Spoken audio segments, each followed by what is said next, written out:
issue of illegal immigration is a national problem. In Ohio, Sheriff Richard Jones is taking matters into his own hands. Sheriff Jones, you've said before that you're tired of waiting for the federal government to help Ohio with this issue. So what are you doing to fight back? Basically, what I've done is I've sent a letter to the President of the United States asking and pleading with him not to bring these people here to the state of Ohio and to secure our borders. Here in Ohio, we're a long ways from the borders, you would think, other than we border Canada by water.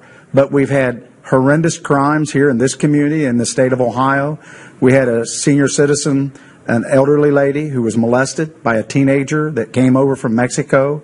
We've had another one that was molested, an 8-year-old girl.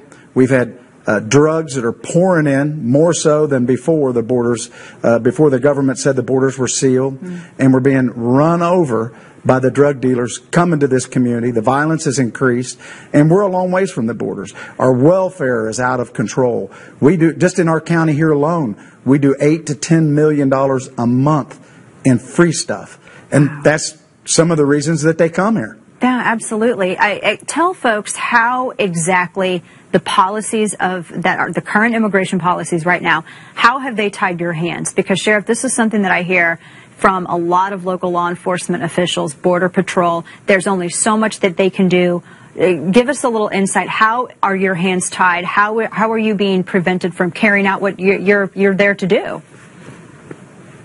Our jail is full. 10% of my population are here in my jail committing crimes in the state of Ohio.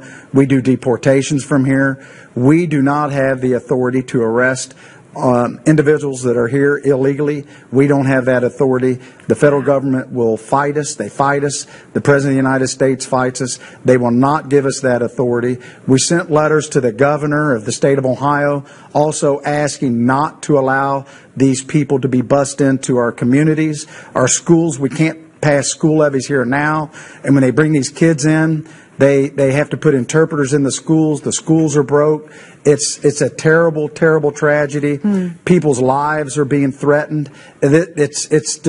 It's in the state of Ohio, for crying out loud. We're not in Arizona. We're not in California. And it's intensifying, yes, too. You said that when if you were to try to apprehend someone who is here illegally, which is a crime, that is a crime, and usually when people break the law and commit a criminal act, you, law enforcement, you arrest them. What does the government say to you, or what would happen if you were to detain an illegal immigrant?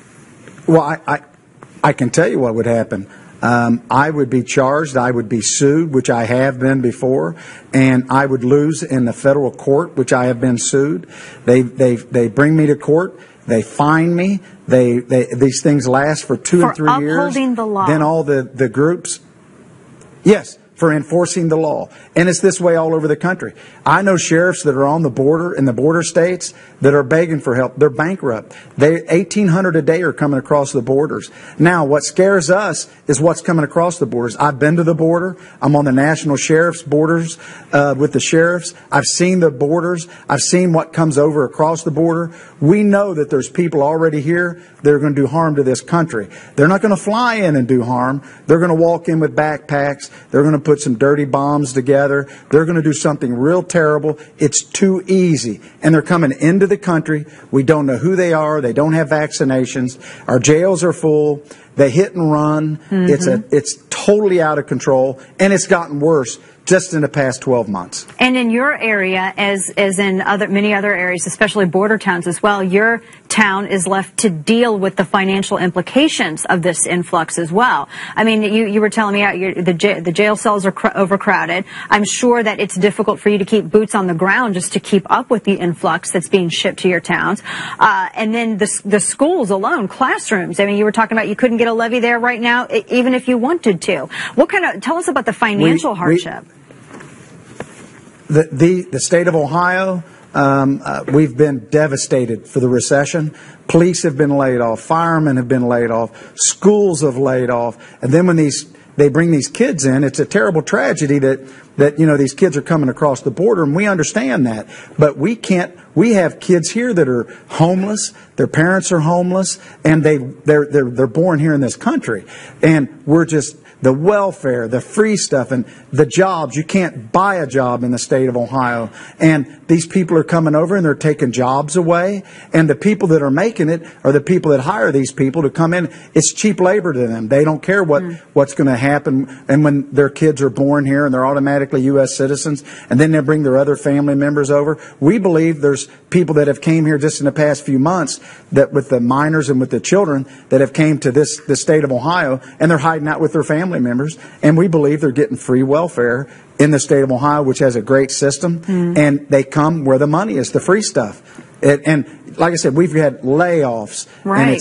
And the schools, when you bring them into the schools, no vaccinations, right, and then you bring them into the schools, you have to have an interpreter with each child, and we cannot pass a school levy. And if they pass or fail, it's usually within 50 votes to 200 votes. And I read as well, there was a lot. There was an article that I read as well where it was discussing how even when dates are given out to those who have crossed illegally to go to immigration court, nobody's showing up for the dates in court.